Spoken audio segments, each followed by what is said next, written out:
So welcome everybody to the first challenge in the 2012 Overwhelmed to Organize Summer Challenge Series. My name's Tiffany Spalding, and I am, as many of you already know, organization obsessed. And I'm obsessed with crafting organization, and particularly because crafting is something we love, and we get so much stuff that it becomes overwhelming, and pretty soon the joy is gone from crafting. When you look into your room and you get a stomach ache instead of butterflies of joy, it's a sign that you need to get organized so you can get back to really enjoying your hobby. And that's one of the reasons that I teach this webinar. It's a situation that I went through personally, where I got to the point where the idea of crafting wasn't appealing to me anymore, and it was just because I had so much and I was so overwhelmed with everything. So we're going to help you if you feel a little bit overwhelmed, or maybe you're fairly well organized and you're just looking for some tips and tricks for tweaking your organization into just a little bit finer form. We're going to help you with that too.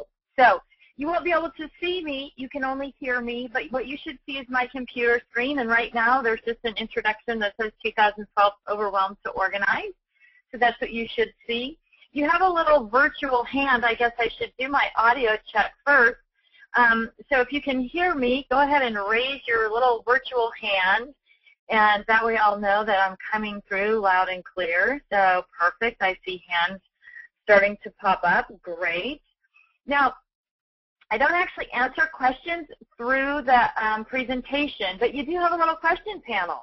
So if you think of a question while I'm talking, go ahead and type it in whenever, and then at the very end of the presentation, I will answer those questions for you. So some of them will get answered during the course of the presentation, but we'll revisit them in the Q&A session at the end as well. And so also at the end of this presentation, I'll do a brief presentation on what the Scrap Rack is and how it works.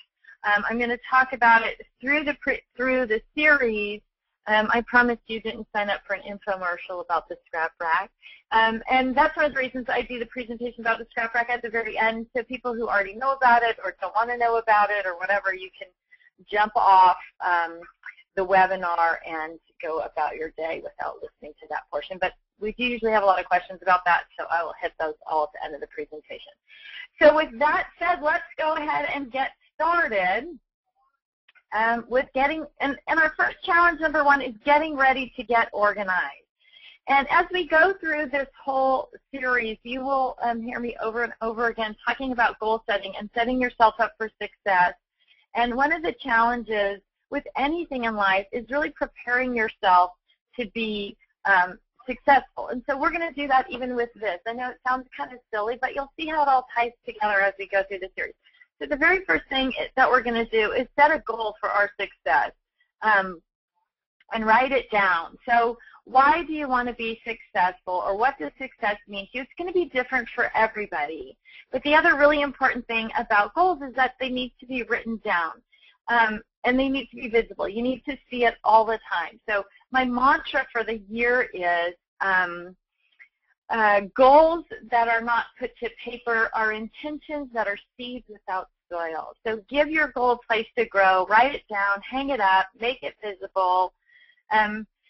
Sometimes it helps to recruit a friend. So if you have a friend that's crafty and they need to get organized as well, we have had groups of gals, 4 and 5 of them, get together at one person's house and watch the challenge every week and have coffee and donuts or whatever, and then they go off during the week and they can work, sort of inspire each other to keep going. So recruiting friends is a great way to keep you motivated and on track.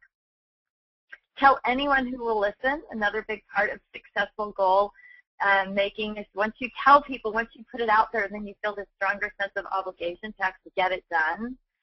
And then you really need to get a buy-in from anyone who might interrupt your progress. We're going to talk about all of those things as we go through the big benefits board here. And then defining your big benefit. What is ultimately going to be the biggest benefit to getting and staying organized? And again, it's going to be different for everybody. But as a predominantly female audience, we attach emotionally to almost everything, whether you realize it or not, or whether you think about it or not. We tend to attach memories and emotion and sentiment to all kinds of different things. And so when you define your big benefit, that's going to help you stay focused, because when things get frustrating and overwhelming, you're going to be able to go back to that and see that as a tangible thing and really attach to it.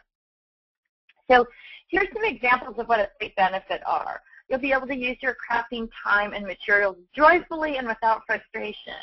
I'll be able to spend my crafting budget wisely without buying duplicates of things I already own. I'll feel great about having friends over to scrap. You know, if your room's a mess or it's stressful to get people to come over because you have to clean up and make space for everybody or whatever, if you love to have friends over, this will make it so much easier.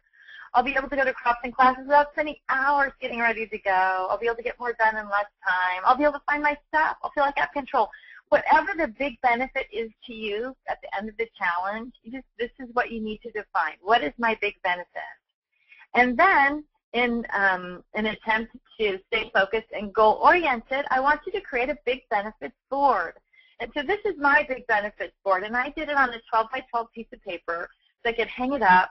And then when I was all done with the challenge, I would be able to put it right into a scrapbook. And I'm really going to recommend to you that you do before and after pictures or in the process pictures, because seeing where you started, seeing where you are, and then finally seeing where you've ended up is really motivating and inspiring.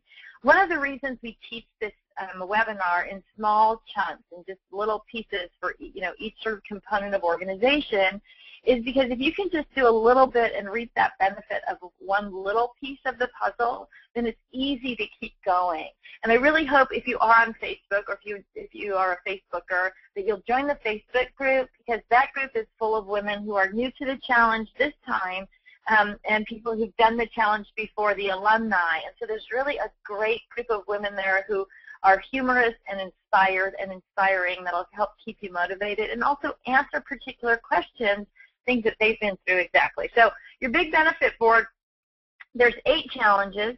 So what you're going to do is create a reward for each challenge that you complete. So you can see on my big benefits board here, I've got my 8 challenges, and they all have a little bit different things, but that little white box off to the side of it was my box where I could check off that I'd actually accomplished that challenge, right? And so I talked a little bit before about getting the buy-in.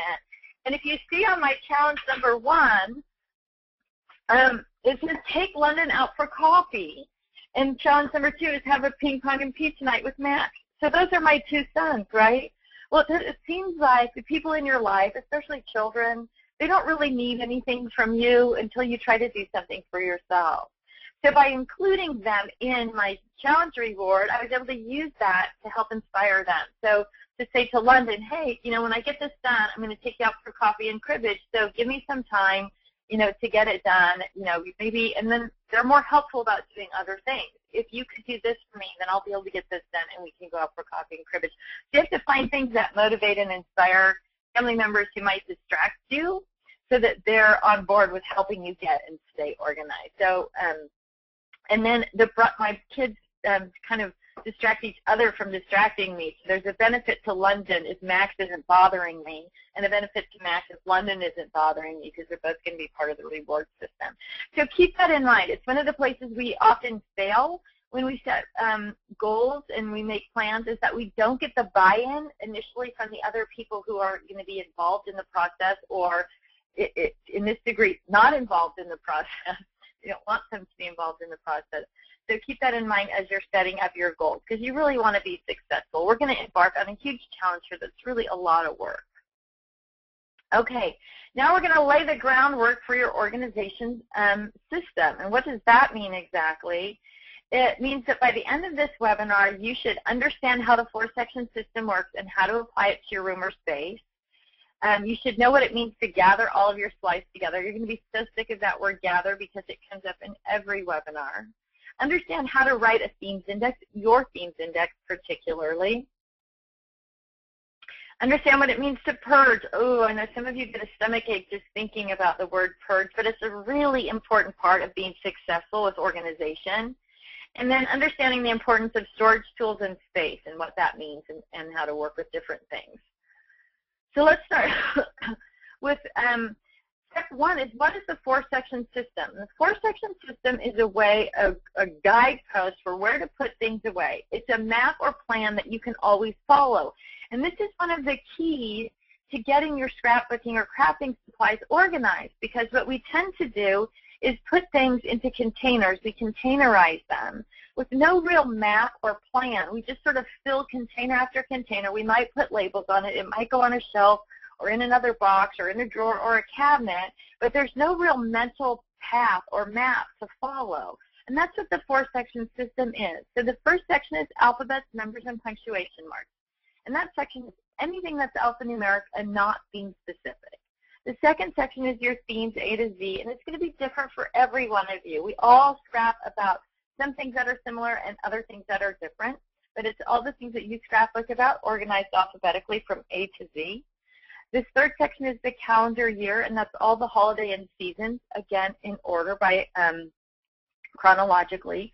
And the final section is the rainbow. And the rainbow is where we put everything that doesn't fit into a theme or category in one of the first three sections.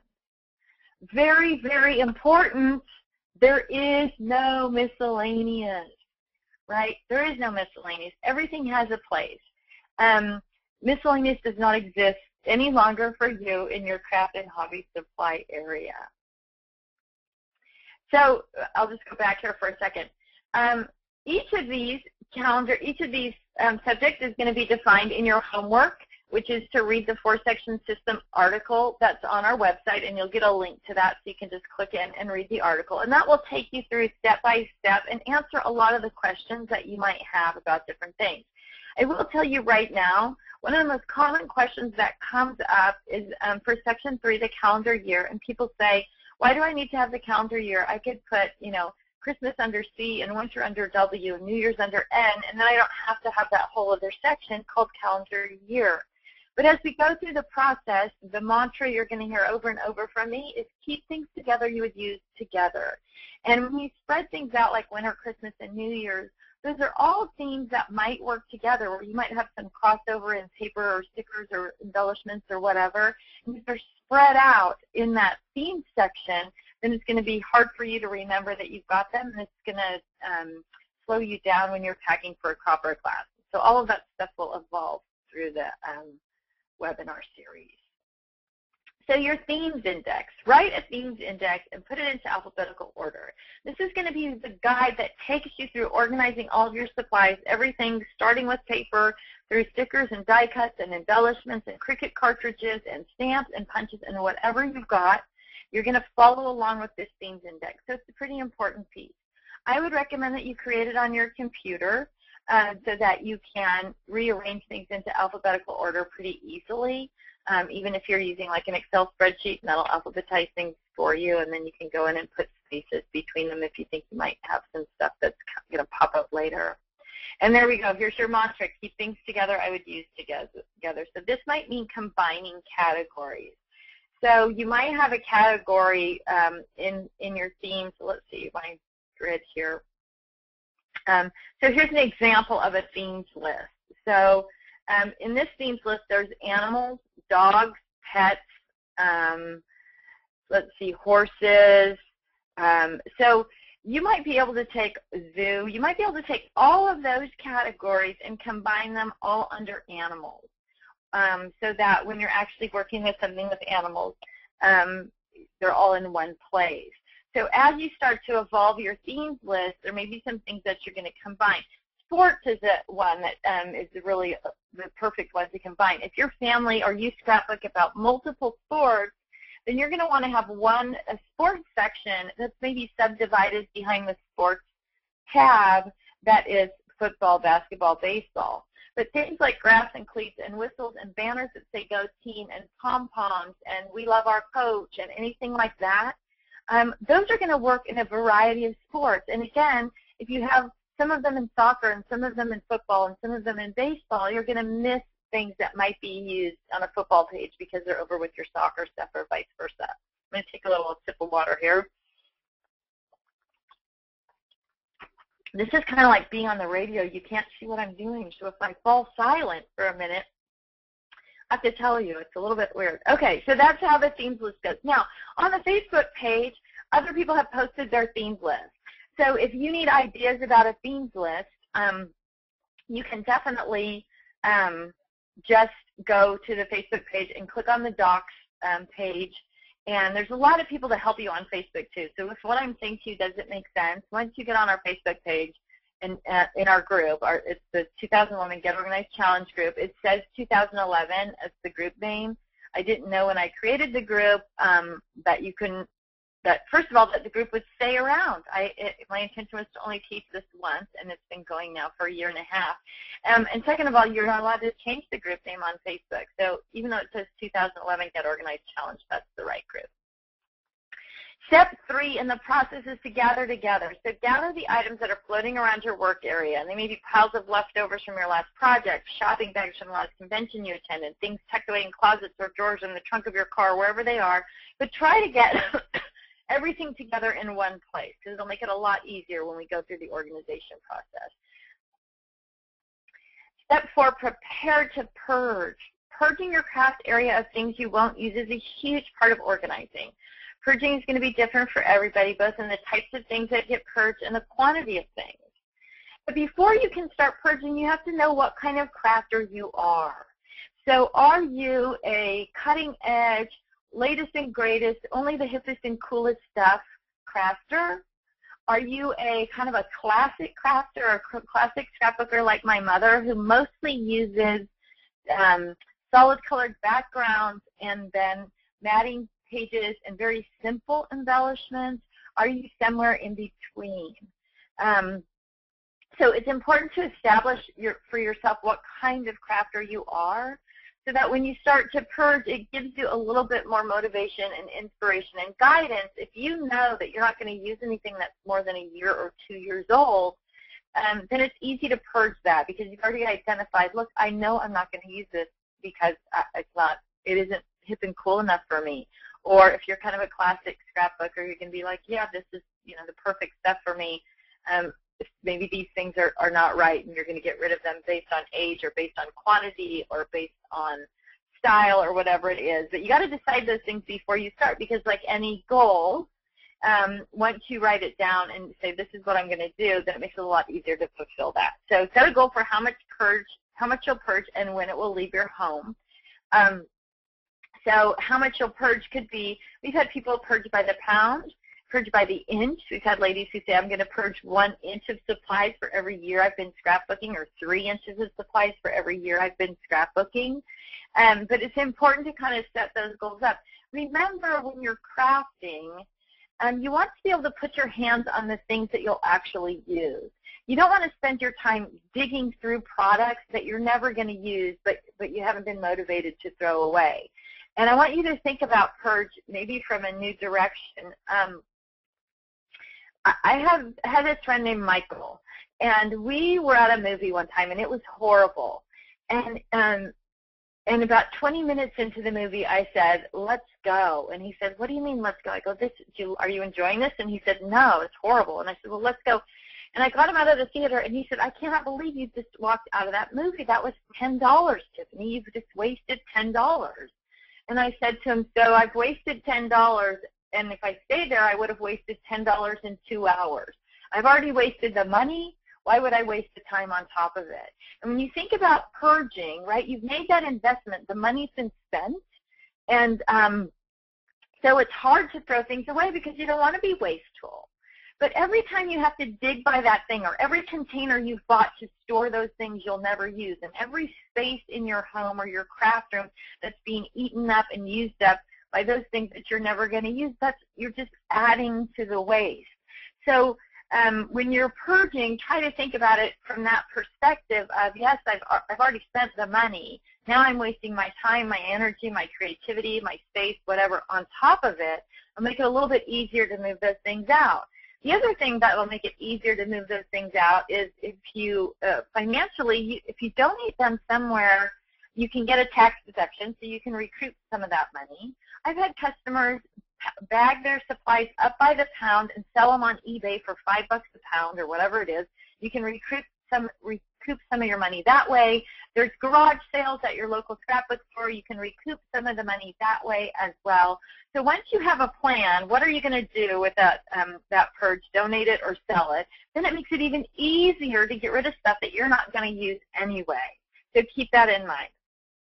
Now, once something goes into the purge box, it doesn't come out. That's a rule, ladies. So as you begin to go through the process, once it goes into the box, it does not come out of the box. Now, I also have people who say, well, that's okay. I'm going to take all my purge and give it to my kids, and they can use it in their art room. Well, I would really recommend that you don't just move one pile of stuff from your room into someone else's room without intention. So maybe what you could do if you want to share with your kids is then get your purge box and then say to them, or if there's only one, however many, these are my supplies that you guys can go through and choose from. And then give each of them a smaller box to choose the supplies into. So they're looking with intention also and not just keeping everything. So eventually that's probably going to end up on your plate anyway. All right, tools and space and understanding the importance of these things. So the most important aspects of storage are visibility and accessibility, right? When we need to find something in our craft area, we're relying on our brain for two major pieces of information. And the first piece of information is, do I have it? And so if your brain kicks in and says, yes, you've got that, then the second question you have to ask your brain is, where did I put it? Now that's a whole nother problem in a lot of situations of where is that thing? Sometimes it's easier to go to Michael's and buy more red brads than it is to actually locate your red brads in your craft supplies. And that's what we're trying to avoid in this situation. So when you're getting organized, whatever organization tool you choose, you want to make sure that it's visible, your supplies are visible, and that they're easily accessible. Now, when I say easily accessible, when you put boxes, smaller boxes into bigger boxes and bigger boxes into a drawer, into a shelf, or into a cupboard, or maybe even into another bigger box, now you've got to dig through layers and layers of packaging essentially to find what you want. So even if those boxes are clear, you might have visibility, but your accessibility is really limited. Now, one of the things that's human nature is that if things are easy, we get them done. And if they're difficult, we tend to procrastinate.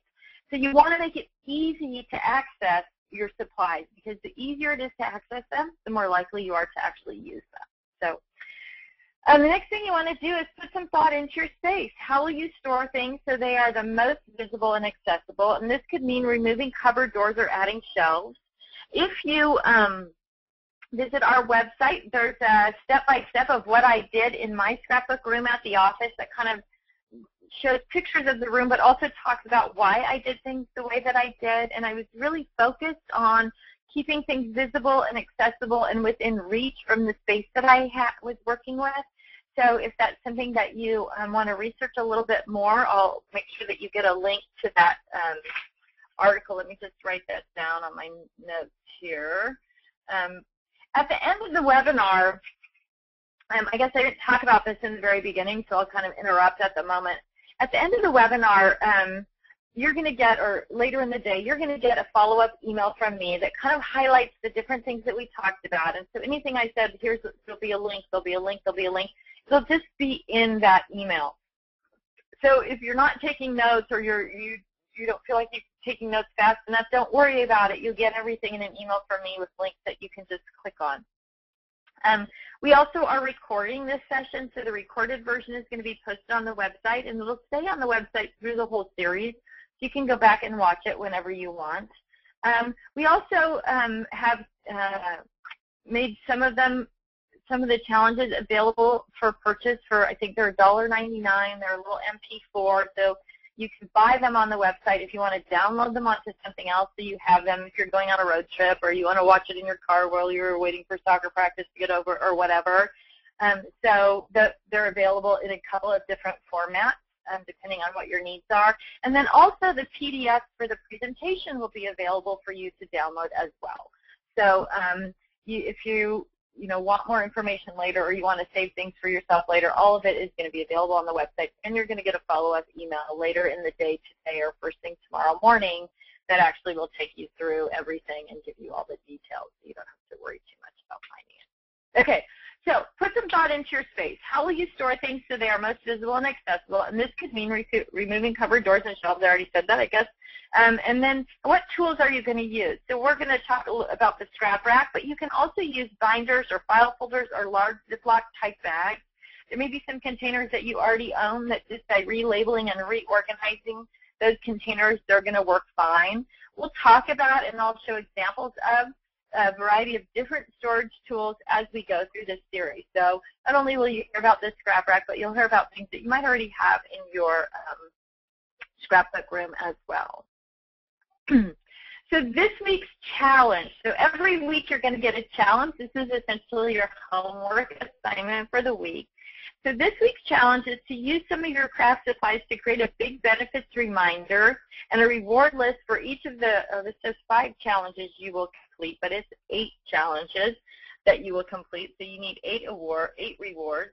I'm also, as I said, going to teach that magazine article organization class. I guess there's not really a challenge with that one, so you probably don't need to add a challenge for that. But you do have 8. I want you to read the 4-section system article on the Scrap Rack website and email me or go email customer service at the Scrap Rack or go to the Facebook group if you have questions. There's a lot of resources there for getting your questions answered.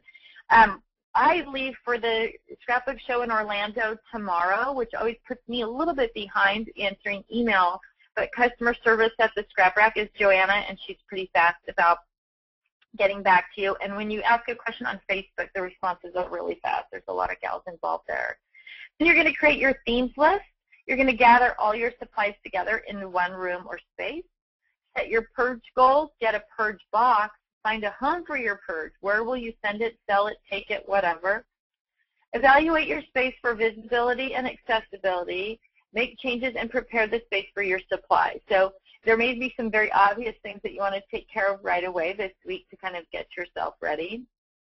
And then if you're a Facebooker, join the 2011 Get Organized Challenge group on our Facebook page. Now, every week we give away a prize. So, and the prize is based on posting your progress. So you don't have to have completed the challenge to be eligible for the prize drawing every week. You just do have to post that you're moving forward and that you're showing some progress and that you're focused. So, and those posts can go on the Facebook page. But if you're not a Facebooker, then you can email me, and you'll get my email address when the email goes out afterwards today, so you'll be able to get back to me on that. And if you just want to send something on your progress to me so it gets entered in the drawing, you just need to put in the subject line challenge progress, and then all of those emails get into the drawing pile. And every week we give away a $25 Scrap Rack gift certificate. So you definitely want to post that, your progress there or on the Facebook page. And so they'll get into the drawing either way. Something to keep in mind, and those of you who have been on board more than once have heard this over and over again, how your brain works. So when you look at, if you consider that your brain has 2 parts, right? The emotional brain and the rational brain. And if you think of the rational brain as the rider of this elephant, and the emotional brain is the elephant itself. And you wonder when you see those guys in India, these little tiny guys riding these great big elephants, how they control them. And so if you think about that rational brain riding that elephant, the rational brain really can take control of the emotional brain and stay focused and goal-centered and on track until it gets tired. You have to have that energy and that power and that physical strength or mental strength to control your emotional brain. So a good way to look at this is dieting, right? So at the beginning of the week when you're on a diet, it's easy to stay on the diet, right? The week is fresh, you're charged up from a weekend. But as the week goes through, you get worn down, things happen, your rational brain gets exhausted. So even though you've been good all week, your emotional brain takes over and says, you've been good all week, let's have ice cream. And when you're exhausted, your rational brain makes bad decisions and says, okay, yeah, that's a great idea, let's have ice cream. So the reason I'm bringing this up is as you go through the organization process, there's going to be times when your rational brain, which is the decision brain, part of your brain, which is what you're going to be doing, making these constant tiny decisions over and over again, and you start making bad decisions or you get frustrated making decisions, it's because that rational brain is tired. And so I'm really just going to urge you to recognize that as you go through this process, and then take a step back from this challenge. You know, if you're working on something and it's getting impossible to make decisions about where things belong, that's a time to walk away from what you're doing, get a cup of coffee, go for a walk, do something different, whatever, and sort of let that rational brain re-energize itself, so that when you come back, because making the decisions for where things go should be quick and easy. And when it's not quick and easy, it means you're tired. So you're not going to do, what you don't want to do is make bad decisions and then think that you have to go back and redo it all, right? That happens all the time in organization. We don't stay focused because our brains start to wander off or get exhausted about making decisions. So don't let that happen to you. Be aware that your rational brain needs to be fully energized to get going here. So things you'll need to complete this week's challenge. You'll need some time to create your big benefit reward board. You'll need some time to read through that 4-section system article, a computer with a printer or a piece of paper to write your themes list, an empty box that's larger than 12 by 12 for your purge, time to search and gather supplies that might be spread around, time to evaluate your space, send photos if you need suggestions to the Facebook group. There's great gals on there totally willing and able to help and make suggestions and show you their rooms, and you'll see before and afters on the Facebook page, pictures and all that kind of stuff. And then decide what kind of storage tools and supplies you need. Here are some basic links, and these are huge. So if you're copying them down, you can do that. But again, you're going to get them in a follow-up email to this webinar. Now, if you don't get the follow-up email by tomorrow morning, it might mean that for some reason, at some point, well, it might be going into your spam or junk mail file. You may have been on our mailing list before and opted out at some point. So if you're not getting them, you just need to go back to our homepage. And let me see if I can actually bring this up on the computer here. I'm not sure. Oops. Go back here. Oops, I'm going the wrong way. I'm going to see if I can, I'm going to end this and go here. Okay. So now that I did that, hang on a second. Okay. So when you go to our website, when you click in, let me change the screen here. So when you go to www.thescraprack.com, you're going to get this pink screen. This is just the entry screen. Just click on it anywhere, and it's going to take you into the website. And that's going to bring you to essentially the home page of shopping. And right over here on the left side, it says Overwhelmed to Organize. Can you see where that pink square is lighting up? I don't know if you can see my mouse. Overwhelmed to Organize Summer Challenge Series.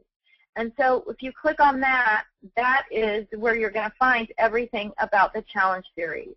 So there is a workbook. So if you haven't downloaded the workbook yet, you can download the workbook, and it's just click here where it says download the workbook, and joining the Facebook challenge group is there. And then down here at the bottom are all the topics for the webinar challenge series. There's a link there to read the 4-section system and a link to see Tiffany's scrapbook room. And that's the article I was talking about that just kind of takes you through the step-by-step process of how I organized our room and how we put everything together. So all the details are right there for you. Any one of the pictures on that page that you click on will bring up a bigger picture as well.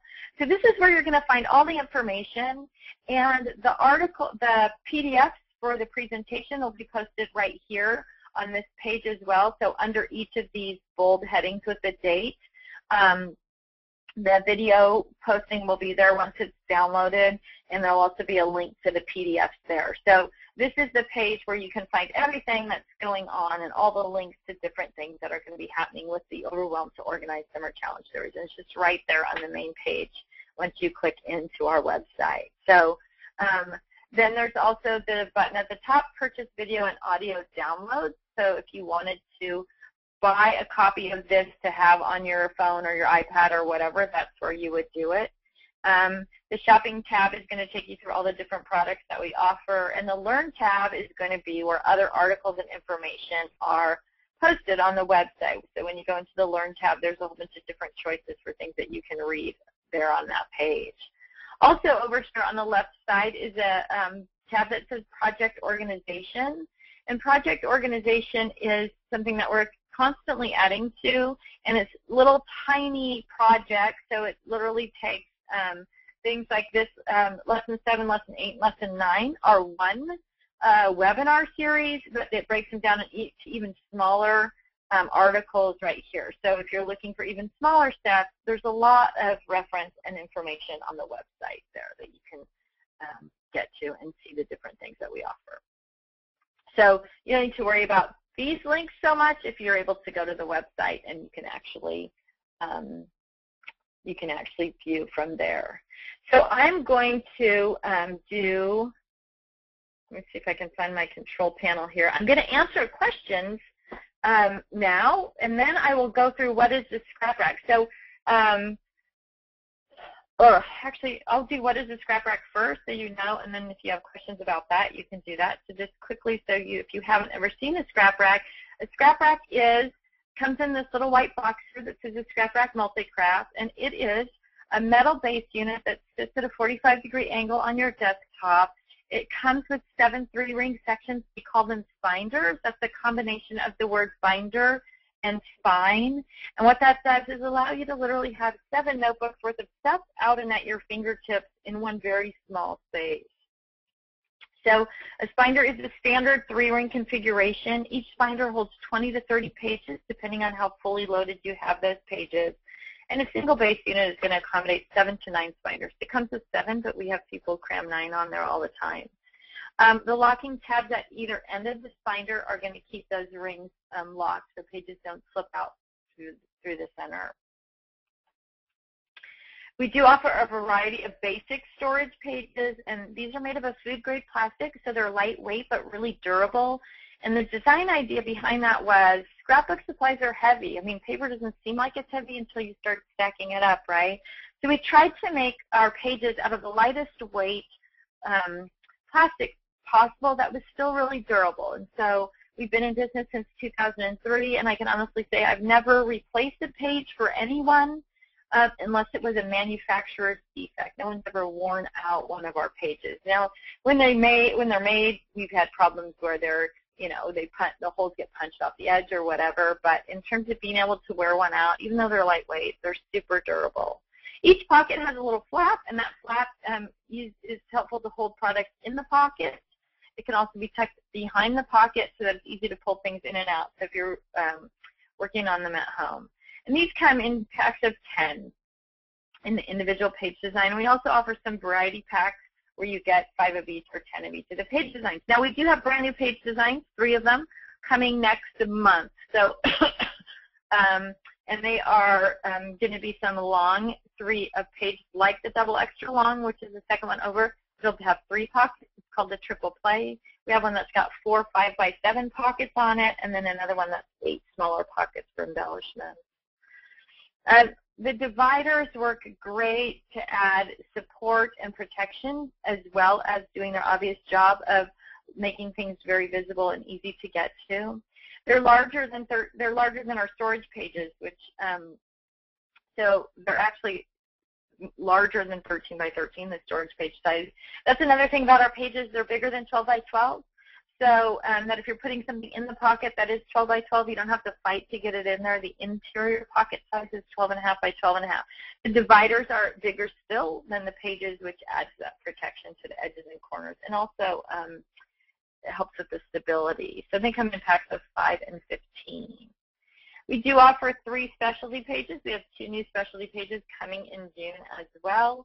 So we've got the embellishment storage page, the side loader, which is a 12 by 12 pocket page, and then the wraparound ribbon and fiber storage page, which is obviously for ribbon and fiber. The travel pack allows you to take up to 3 spinders off your base unit. Now, I don't think I said that. The spinders are attached to the Scrap Rack itself, the base unit, with Velcro. So if you're going to a crop or class and you want to take up to 3 spinders with you just in a shoulder bag, that's what the travel pack is designed for. People use the travel pack for other things as well, to create holding albums, which we'll talk about later, or to store particular items. Some people store all their Cricut cartridges on Velcro on the dividers in one travel pack. So there's a lot of different things that you can do with it. But it does have some interior pockets. It has a place for your paper trimmer. And then it comes with one 3-ring section, one binder inside of it, and then you can take up to 3 with you when you go to a cropper class. That's what the travel pack is. Now, all of this information is on the website. Most of our products have a little video on the website that really describes them. So if there's something that you want more information on, it's all on the website as well. And then the Crop Crate apron is an apron that is going to go around the outside of a tote that's made by Office Depot. We don't make the tote. We don't sell the tote. It's made by Office Depot. We just make that colorful apron that goes around the outside of it. And that gives you a place to put all your basic pens and tools that's really accessible when you're working. Now, if you are using a scrap rack, you can see in this bottom center picture that your scrap rack will pack up into the tote. So great if you're a dining room table scrapper and you have to put things away. And then when you're ready to use it, you just pull it out, in 3 minutes. You set your scrap rack up and put the binders back on the base. You can use the lid of the tote as a little table so that you don't actually have to have your scrap rack sitting on the table, whether it's at home or at a crop. It can be right next to you on the lid of that tote. So those are the basic things. And then we went to the website, so you kind of saw how all of this worked. But the shopping tab, once you click on it, it'll bring up each of the different categories depending on the products that you're looking for, pages, dividers, accessories, whatever it is. So let's jump in now. I think that's the last slide for that. So let's jump in now to, let's jump in now to the questions. And let me get my question panel here set up. Now, I think some of you may be getting what we call the black box, so I apologize for that. That's part of the GoToWebinar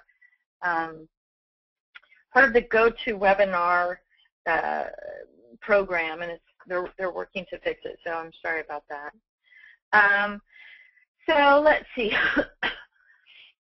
Janet says, I'm overwhelmed by all my scrapbooking supplies. I have so much, even after donating a ton to my granddaughters in school. My question is, where do you find inspiration to create when there is so much stuff? And that is one of the reasons, I guess I kind of talked about that in the very beginning. That's one of the reasons that this challenge works really well, because we're going to organize one little component each week, and you're going to get to use those things that you've organized. And so it makes it easy to use them, so you will. And then, and it also inspires you to organize more stuff. So as you go through this process, and there are gals who've been with us since the very beginning, who've been through it 3 or 4 times and just working a little bit at a time. But with each challenge that you complete, you're that much more able to access those supplies. So really, you'll be surprised as you start working through. And again, joining the Facebook group and posting those kind of things on Facebook, people will actually show you pictures and tell you about their experiences and how going through the challenge has helped them. And in other things, too, you'll be surprised how people have applied what we're going to learn in the challenge to other parts of their life. Miriam says, do we need to be writing this down, or will there be a printout available? We've already covered that. There'll be a printout, there'll be a video, and there's a workbook. So Troy says, which of the 4 sections should I put tools such as stencils and creative memory circles and oval cutting templates? So those are going to go, if they're just generic sizes and generic shapes, like, rectangles, triangles, squares, circles, whatever, I have a section that's just called shapes, and that's where they go in the 4-section system under shapes. So they're all in one place. Now, you might have other things that are templates that are things like Christmas stockings or Easter bunnies, and those are going to go in Christmas or Easter or sports things or whatever, so they're going to go in those sections as well. Ann Metz says, I have a fallout on the sound. Can't hear anything. Oh, I'm so sorry. Ann says, it sounds like this system relates almost exclusively to organizing decorative items. Is there a recommendation for organizing general supplies such as cropping equipment, trimmers, scissors, etc.? Yes, there is actually, and that comes in more towards the end when we talk about Cricut cartridges and stamps and punches and those kind of things as well. So there is a session that will address things like tools and how to know what you've got and how to know what to take when you go to a crop and how to put your hands on things quickly and easily. Trish says, I never know what to do with floral paper, there are usually several colors in one paper. Should it go in spring, in calendar year, or in rainbow? I always get bogged down with it. Any suggestions? Yes, first of all, I can't see you out there, but I'm sure most of you would consider yourselves paper junkies. So the very first thing I want you to accept is that when you're sorting and organizing your paper, you're probably going to put some of it in the wrong place. But please know in your heart, in your soul, in your scrapbooking creative hand that you probably have enough paper that if a few sheets are in the wrong place, you're still going to be able to find something that's perfect for your project. So don't get bogged down in the decision. Make quick decisions about things. But what you want to ask yourself when you look at that floral paper is, first of all, is there a particular reason I bought this paper? And if you say, yes, I bought this paper to do Mother's Day pages, then you don't want to put it in floral colors. You want to put it in Mother's Day because you want to keep things together you're going to use together. And if you bought that paper for Mother's Day or for your daughter's ballet recital or for a day in the park or whatever it is, you want to make sure that you put it in that area so that when you're actually crafting that particular thing, it's going to pop up for you, that you don't have to dig and search through it randomly through a color section. So that's the first thing. The second thing is just go by the most dominant color.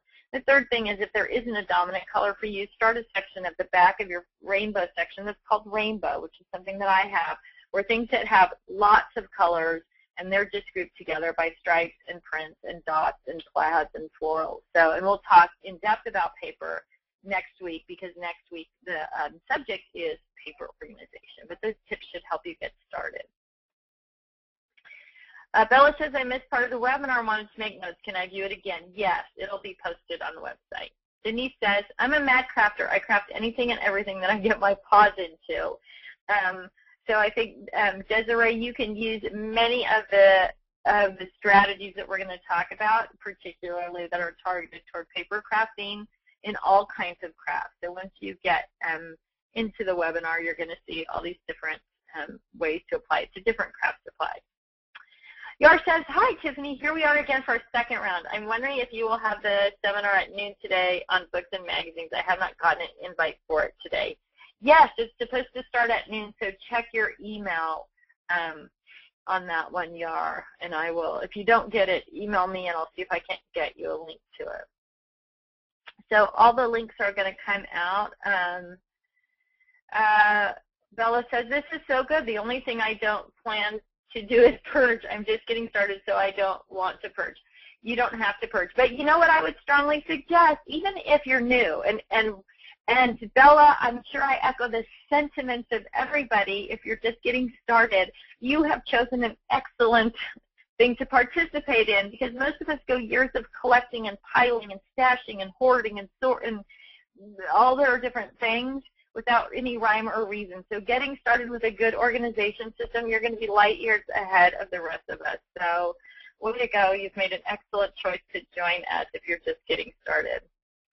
Candy says, would you please show the homework slide again so I can get the screenshot of it? Thanks. Candy in Atlanta. Welcome from Atlanta, Candy. And yes, I can. I'll go back to the assignment screen here.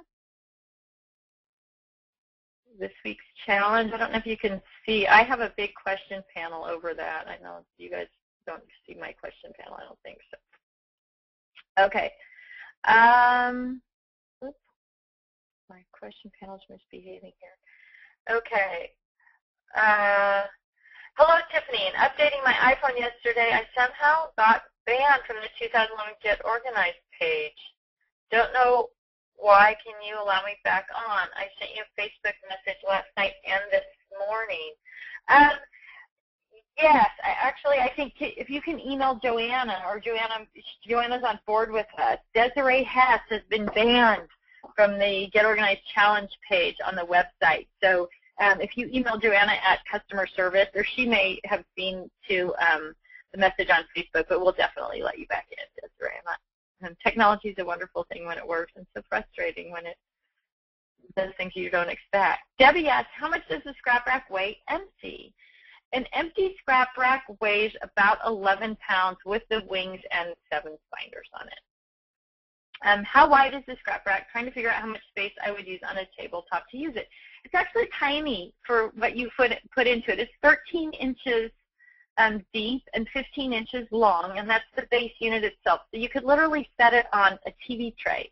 And then you add the wings. Now, the wings don't need table space. So if you're using something like a TV tray, they need space to kind of hang over the edges of the TV tray, but they're each 11 inches. So it makes it 37 inches in total once you have it all put together. And on the website, when you go to shopping, I'm just going to go to Scrap Racks here to kind of, so there's details right there on that page, and it gives you like individual base units, and it talks a little bit about once you, like if you need multiple base units, the Scrap Rack, for those of you who don't know or haven't seen it, is expandable, so you can actually link two base units together to make a bigger storage area. And so there's pictures and how-tos and all that kind of stuff on the website. So in the background, you see that page loading. That's multiple Scrap Rack base units all linked together. But this gal, you could go into her room after you read the article on the 4-section system. You could walk into this gal's room, and she literally has thousands of dollars worth of supplies. You could go into her room and say, Irene, I need something for Halloween. And she would say, go to the calendar year section, look under the October tab, and you would see every button, brad, bead, bow, sticker, die cut, Cricut cartridge, physics idea, whatever you need would be right there. So even in a space that you've never worked in before with someone you've never worked with before, if she uses a 4-section system and you know what it is, you can find anything in her craft supplies quickly and easily. So it's just really a simple method. So, but the website, again, has tons of information about stuff too. So we go back here. Current slide, there we go. Debbie said, wow, never seen the travel packs before. Great idea. How much are those? The travel packs are $45, and they come in a variety of colors. We are low on some of the colors right now. They'll be back in stock in mid-June. We have a whole big shipment coming in mid-June, so it'll include the new pages and refills on the color of travel packs that we're out of. I think actually the only thing we're out of right now is the pink and brown one. We may have a few left in the tequila lime and the margarita lime and turquoise and purple. And then of course we have a really pretty green that's like 2 shades of green if you're an Earth girl, and then an olive and black, which is kind of a really traditional classic sort of timeless color combination as well. Neat says, what should the smallest size of scrap you keep? And we're going to talk about that in paper next week, but I'll tell you, we're all going to choose our minimum scrap size. And it's going to be different for everybody, but it depends on what kind of crafter you are. I don't keep anything that's not at least 2 by 3. My sister doesn't keep anything that's not at least 12 inches long. So we will go through when we do the paper thing and talk about setting those goals. But you're going to choose that goal and you're going to write it down. There's that awful G word again, right? You're going to hear it from me for the next 8 weeks. So you're going to set a goal for your scrap size, and we're going to talk about throwing scraps away when they don't meet the goal. Petron says, which is the best position to store paper or cardstock, vertically or horizontally? And I'm going to say vertically, unequivocally vertically. It's easier to get to. It takes up less space. You're not digging through piles to get to things. You're not putting it in a rack where the edges and corners are going to get bent up. Vertical storage, easier to transport if you're using paper storage boxes. We have paper storage boxes.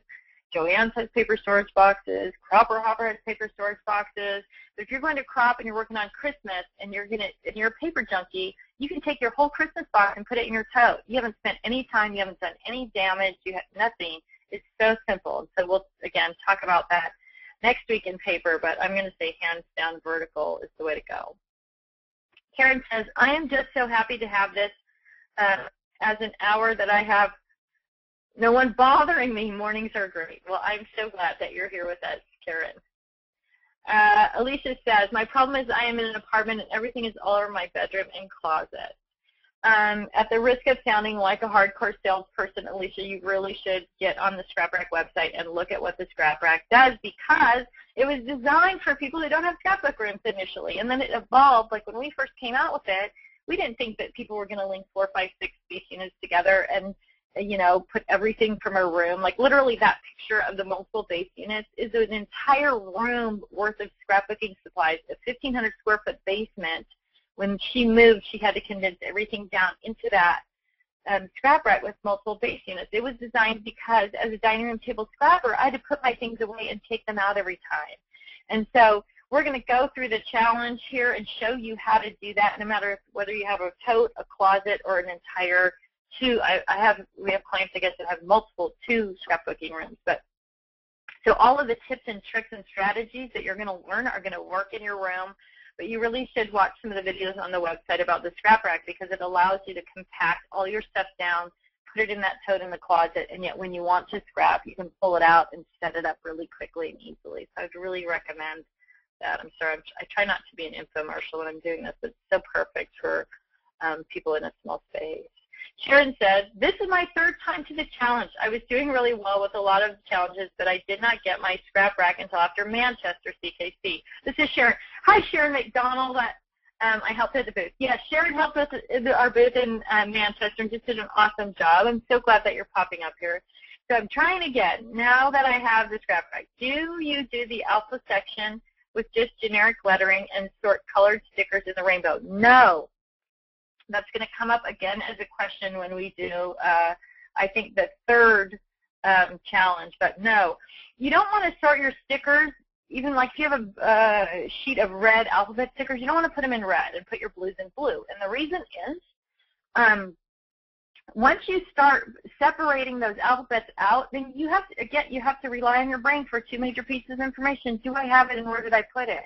Well, when you group all of your alphabets together in the alphabet and number section in the front, then let's say you want to write a title that says 4th of July in stickers, right? So if you have them in red, you go to your red section, and then there's your alphabet stickers. So you don't have the right stickers to spell out the word 4th of July, or enough of them. So then you go to your blue. You have some of those for blue. You can't get them blue. Now I have to go to white and look for white so I can get the right combination. But if you have all the stickers, and you group them by size in your scrap rack, and you want to write the word that's 4th of July, you have your red, white, and blue stickers all together in one place, so you can actually spell out whole words more easily and more quickly. Plus, alphabets are something that you use all the time on almost every project. So when you go to a crop or a class, you want to be able to take that alphabet finder with you, so you have all those alphabet choices with you. And if you spread them out through your rainbow, then you have to take every section or go through every section and pull them out to have them with you. So definitely put all your alphabet stickers together and all your alphabet embellishments together. Monica asked, how do you organize or what do you do with all your scraps? And they're going to get stored with your paper. We're going to talk about that next week. Oh, Petron says, I meant the proper position. I'm sure you're talking about the scrap rack.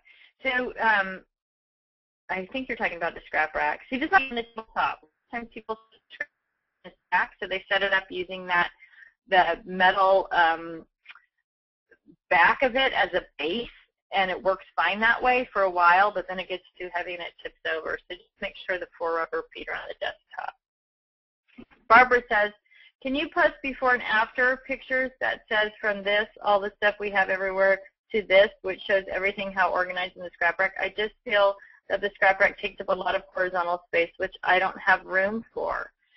There are quite a few pictures. Are there before and after pictures on the website? I think there's, if you go to the scrap rack gallery, I think there are, but I will try to get some before and afters up also. I'll see what I can do. Maybe we can do a page on the website. And please feel free to talk to other people on the Facebook group about what they've done and what they've accomplished. The amazing thing about the scrap rack, if that's what you're choosing to use, is that you can literally take all the space that it takes, all the cabinets full of stuff or drawers full of stuff, and because you're losing all the container space, you gain a huge amount of space. It's kind of mind-boggling, and people have a hard time sort of getting their brains around it. But when you think about all the boxes and bins and drawers and totes that just take up space, you lose all those because everything's laid out in a really condensed space that's all the same size. So you're not dealing with boxes and bins and drawers that are all different sizes and all different shapes. Everything's a uniform size. And you know when things all fit together, when they're all a uniform size, you can really be efficient with space. But I will try to get some before and after pictures up somewhere so you can see them.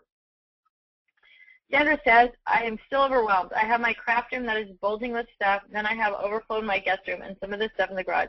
I don't have space to assemble everything in one place. Probably have more than triplets of things. I want to find my treasures so I can use them. Where do I start? You know what, Sandra, don't worry, because that's why you're here. And so next week we're going to start. Do the best you can. So if you have things that are taking up 3 rooms in your home, then you can think of your cars in the kitchen of those 3 rooms into one space. The more stuff, we're going to talk about creating an organized only space, and I'm going to encourage you, if you can, to move everything to essentially empty out one room and put it in another. But don't worry if you have so much stuff that you think, I'll never get through this, I'll never be able to do it. You absolutely can. And again, I'm going to direct you to join the Facebook group because you are not alone. And there are other people who are doing it step by step and seeing how those baby steps really work. And the beautiful thing about it is, after next week's challenge, after you complete the paper challenge next week, you will be able to use what you've done immediately. You'll be able to craft with the things, the 6 or 8 inches of paper you organize next week. You'll be able to see the benefits. And once you can see the benefit, it's easy to take those little steps. And as you see, there's already a couple gals who mentioned, I've done this 3 or 4 times already. So don't burden yourself with the thought that you have to get it all done in 8 weeks. You absolutely don't. You can work through the process a little bit at a time. You can use the treasures that you've organized and keep crafting, and then you incorporate a little bit more of the treasure into your organized only space. And slowly but surely, everything migrates over into that space. But as you're migrating into organization, you can actually craft with the stuff that you've organized. So you're in a perfect place. There's a lot of support here. The Facebook group is awesome, and many of us have been there, so we know exactly what you're feeling for pain. What do you suggest for organizing and storing scraps of paper? You can use file folders, Ziploc bags. You can use plastic boxes. You can use your scrap rack. And again, we're going to talk about all of those systems next week, so I don't want to get too far ahead of that.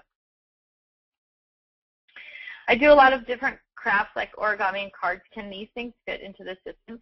They can, absolutely. And so many of the things that we craft, whether it's making frames or doing mini albums or gift boxes or scrap rack or scrapbook pages or anything like that, so many of the products that we use in scrapbooking are used in card making and rubber stamping and all that. And so the more you incorporate into it, the more and better use you're going to get out of everything, not just your scrapbooking supplies, but all of your supplies become a lot more accessible and visible. And so you end up using things. One of the things that's really common is when you can access things.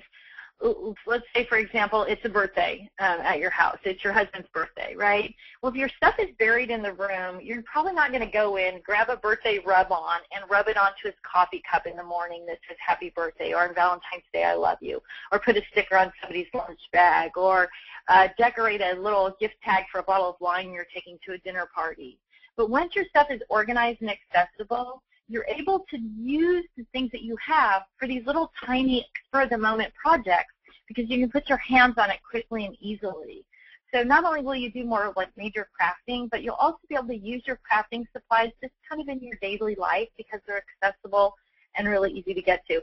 You might throw together a tag for a bottle of wine with some stickers or die cuts or something that you think is hideous, you would never use on a scrapbook page, but when you tie that little tag on and hand it to the hostess at that dinner party you're going to, they're always blown away when they go, oh my God, you made this, that's so cool. And in your mind, you're thinking, oh my God, that's this goofy little stupid thing. But other people who aren't crafty totally appreciate your skills and your talents, even if it's something that's that silly. I mean, how many of us buy birthday cards at Target when we know we have enough supplies to go home and put a birthday card together? But if it's so hard to get to your stuff, you won't do it. Well, once you get organized this way, you just go to your birthday section, grab a card blank out of your rainbow section, and you can throw a card together in just a few minutes and actually use your supplies. So you'll find that once you move through the process, not only are you scrapbooking more, but you're using your craft supplies so much more often. Christina says, you inspire me so much to get organized. How far should I break down my theme section? It depends on your brain, Christina. Some people are really general about themes, and some people are really specific about them. So it's whatever you need. What I would recommend initially is that you group things into big categories. So that you group all your sports together, but not worry about breaking them down between baseball, basketball, football, but that you get that section started and moving forward, and that you get your animal section or your zoo section all together. And then as you work through things, then you can kind of rearrange things and tweak them out.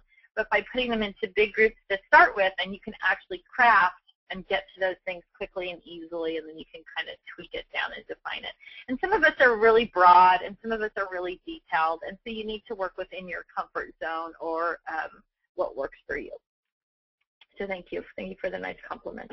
Denise says, Tiffany, thanks so much for offering these webinars. I went through this process of Spring Clean Challenge, but wasn't able to participate live. I'll be able to participate this time. I've greatly enjoyed it. Thank you so much. You're so welcome. This is kind of the favorite part of my job. So Jackie says, so paper stickers, embellishments will be stored together based on theme. Yes, they will be, and I know that that goes against all the conventional wisdom that's out there, right? And I'll talk about this more as we get into it, but for years we've been trying to keep things apart. Your flowers over here, your eyelets, flowers in a jar, eyelets in a box, buttons in a different box, stickers over here, paper in another place. Well, then you have that challenge with your brain, right? Do I have it, and where did I put it? But if you're saying, I'm going to work on Easter, and you can just go to your Easter section and everything you have for Easter is there, now you're going to see everything that you have, and you're going to be able to use it. So it's a totally different thought process than what we usually see or what I've ever seen, I guess, in the magazines or other videos or whatever. But my mantra here, combine and conquer. So put those things together so that you can get to them. And as you sort of let your mind wander through that, you'll see how much easier it is. If you're going to go to a crop and work on Christmas and all your Christmas things are already together, now packing for a crop is as simple as grabbing the Christmas binder or 2 binders off your scrap rack and throwing them in your tote and getting out the door with them instead of, where are my stickers, where are my Christmas brats, where are my Christmas eyelets? So, and we're going to talk about other tools besides the scrap rack, because you can apply the 4-section system to a variety of different storage tools. So yes, that's what we're going to do. Sandra says, I buy things on an emotional level. I look at papers, embellishments, inks, etc. I think that's really pretty. I can use it for something. How do I categorize this stuff since it wasn't specific for a reason or project? And so, first of all, I think you're probably going to change your shopping habits when we get to the end of the challenge, because you're going to see the big benefits of buying things with purpose, and then knowing when you buy them where they're going to go. So when you buy something in the store, you're going to know at that moment in the store where you're going to put it when you get home. So we're going to talk about got a lots and got a littles. There's just so much, ladies. But anyway, those things are just going to go by color. So when you buy things that aren't theme related, they're going to go into your rainbow section. Larissa says, I haven't received the link for the idea book. I'll check on that, but it should have gone out this morning, or it may have gone out, maybe going out right now. I think a second one goes out like an hour or 2 hours before the webinar. And it will only come out if you signed up for the second one. There's one that's happening on the 22nd. If you're signed up for that, if you had to sign up for this one separately with the link that went out in the challenge from last night. So, but you can sign up for the one on the 22nd, I think. Will you give us the link to catch the magazine webinar after this class? I thought keeping it simple is best. Hey, hang on a second. I think, let me see. On the website, if you go to, I thought there was a link to it somewhere here. Let's see. Oh, I know where it is. It's on this purchase video and audio downloads. So click on that. Oh, but this is for the one. That's not going to work anyway, because that's for the one for the next week. So I'm not sure that there's a link up for this one. There is a link on this page. Right here, I think. Like my panel's covered up. Yeah. So if you click on this link, that's going to register you for the webinar, the one that's on the 22nd. But I'm not sure that there's a link. I'll try. I'm not sure I'll have time to get to it, ladies. I'm sorry.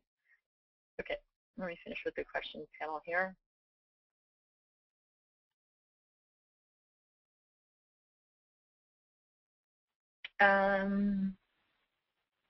I am doing it at noon. There is one at noon if you're registered for it today. It's happening at noon. It's all the same one is happening at noon next week. So I'm going to run out of time here, so I'm going to try and go through. Anna says, move my craft room from laundry room to my own space. Love it. Having trouble organizing all my stickers and rub-ons. Don't worry, Anna. We're going to get to that in session number 3. Number of pages are still listed as out of stock on your website. When will you have them back? They will be back early to mid-June. Can I order now that are out of stock so they can be shipped to me as soon as they are available? Unfortunately, we don't have any like way to handle back orders like that, but you'll get an email from us as soon as we know the date that they're going to arrive, and usually that's a week before, and so for a week we can carry back orders really easily. So then you'll get a couple emails from us when they're coming, so that you'll definitely know. So sorry about that. I wish we did have a better way. Candy says, would you go back to another slide or 2, the actual homework slide instead of, oh, sorry. Let's see. There it is, this week's challenge. Sorry about that, Candy.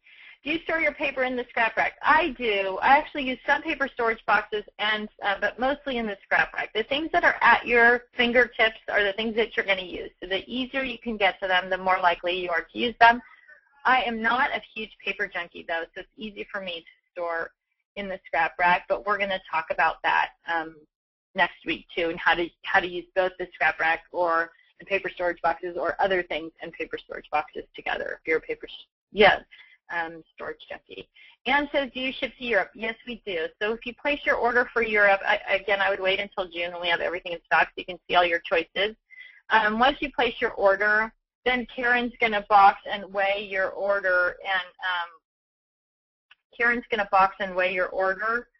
and then she'll email you and tell you exactly what it's going to cost for shipping. So the shipping calculator doesn't work very well for shipping out of the country, but yes, we do.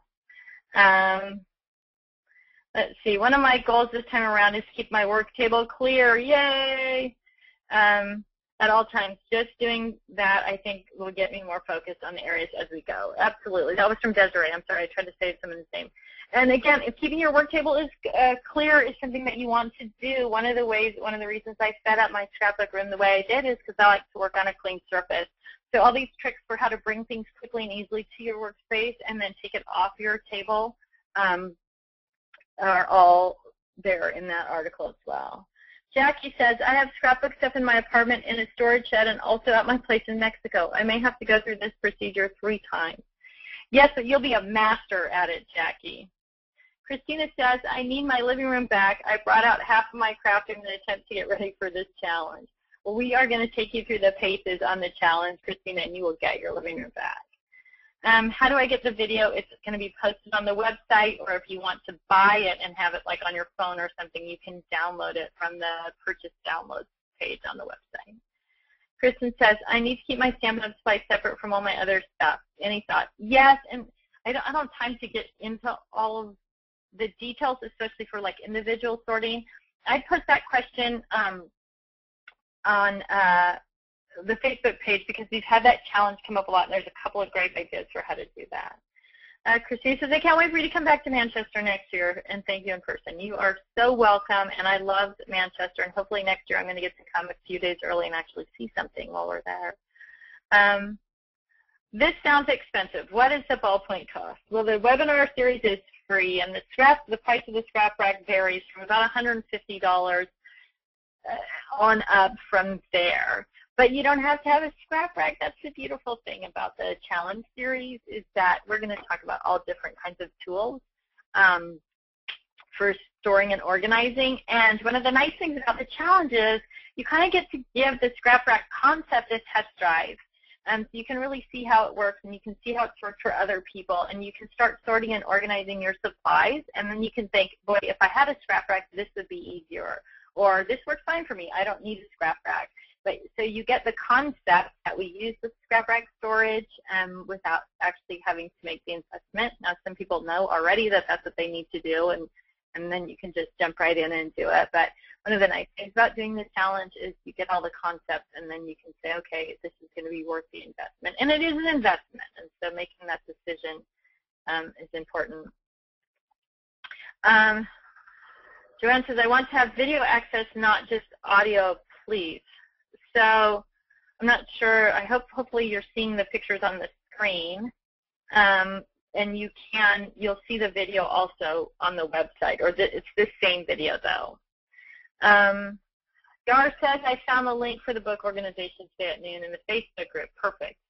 So yeah, if you're in the Facebook group, you can link to that at noon. Do we have to register each week? No, you will get, from Sally, no, you will get a link every week in your email that has a link to get you in. So just watch your email. If it's not there, check your spam folder. But I think they go out yesterday, they go out a day before, and then the day up. So you get 2 reminders about it. Candy says, is there a downloadable workbook for the series the same as the workbook? Yes, it's the same as last time's workbook, and it's posted on the website. And you can also email customer service, and Joanna will send you one. Hi, this is Anna from VA. Are you coming to the Scrapbook Convention in Virginia in June, and what kind of deals will you have at the show? Yes, we are coming to the Chantilly show. Yes, we do have show specials. You don't have to pay shipping. I'm not sure exactly what the show special will be in Virginia, but there are definitely show specials at the shows, and you don't have to pay shipping because it's already there at the shows. So, so you can check our website, and it tells you what shows we're going to be at as well. Denise says, I'm registered for both magazine webinars, but may not be able to participate. Will it be available? Yes, it'll be posted on the website. It'll actually be posted on the Spring Cleaning Challenge page and also on this challenge page on the website. So you'll be able to find it in either place. I missed the part about the drawing. Neat says, I missed the part about the drawing giveaway. How does that work again? You just have to post your progress or email me about your progress. So I just want to inspire you to actually do something each week and then get out there and say that you've done it or commit to doing it. And you can either email me or you can post it on Facebook. And then everybody's name who posted a progress note goes into a drawing, and one person wins a $25 gift certificate every week. Jackie says, once we are registered for the webinar, we are on the schedule to be connected through July, or do we register? I think I already answered that, but just to recap, no. If you register for the webinar once, you're going to get your thing every week. Any updates of coming to Phoenix anytime in the future? Cheryl and I would love to meet you and even work at this booth. We don't have a booth in Arizona this year at either of the shows, but we'll definitely be in Arizona next year, Desiree. So I don't even think we're getting anywhere close. Addressing the question regarding cost. So the scrap rack is all component driven, so you buy individual pieces of it. So you can start small, just buy one piece at a time, or you can go big with a package. One of the things, we've been in business, like I said, almost 10 years, since 2003. We've never changed the design, and that's one of our company philosophies, so that you're never going to buy something from us this year and what you bought from us last year won't fit with this year's thing. It's always all going to work together. There are some changes and some modifications to things, but the basic stuff will always work together. So whether you want to go big with a big package or buy it in small increments, and pieces start at $12 and go up from there, just a little at a time as it's affordable, but it's all going to work together when you're finished. Let's see here. Pat from Atlanta, will you be in Scrap? Yes, we will be at the Atlanta Expo the first week in July.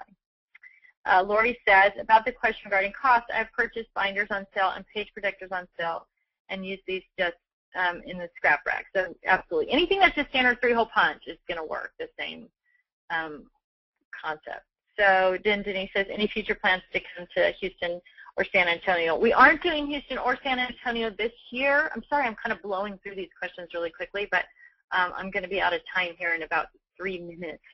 So we won't be in Houston or San Antonio this year. We will be in Arlington at the end of this month, beginning of next month.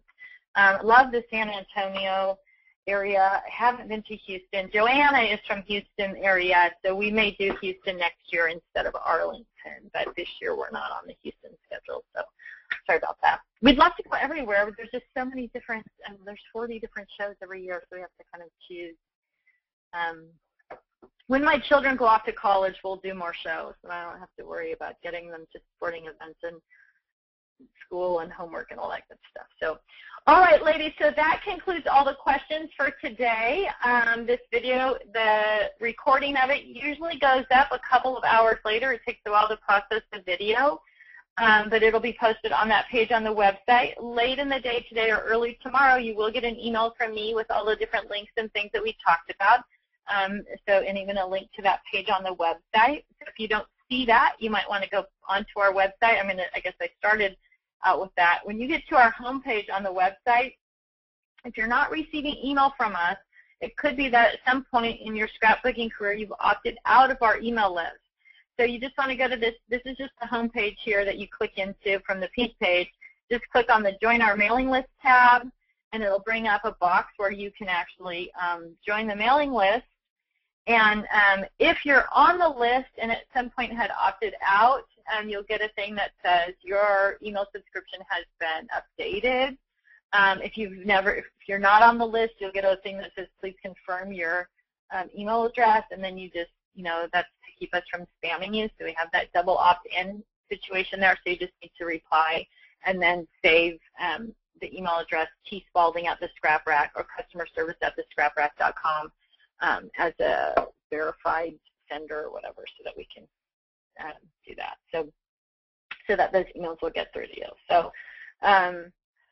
So I guess that's it for today. Everybody get busy on your challenges for the week, and I'll talk at you next week. Some of you I will be talking to again in just a little over an hour as we do the magazine organization, article idea organization. If you're not signed up for that, don't stress out about not being able to see the one today. It'll be recorded and posted, and then we're going to have another one next week, and you'll get a link to that as well. So if that's something that you're interested in, today's not the only day that it's available. You'll be able to see it on another day. So thanks so much for joining me this morning, and I will talk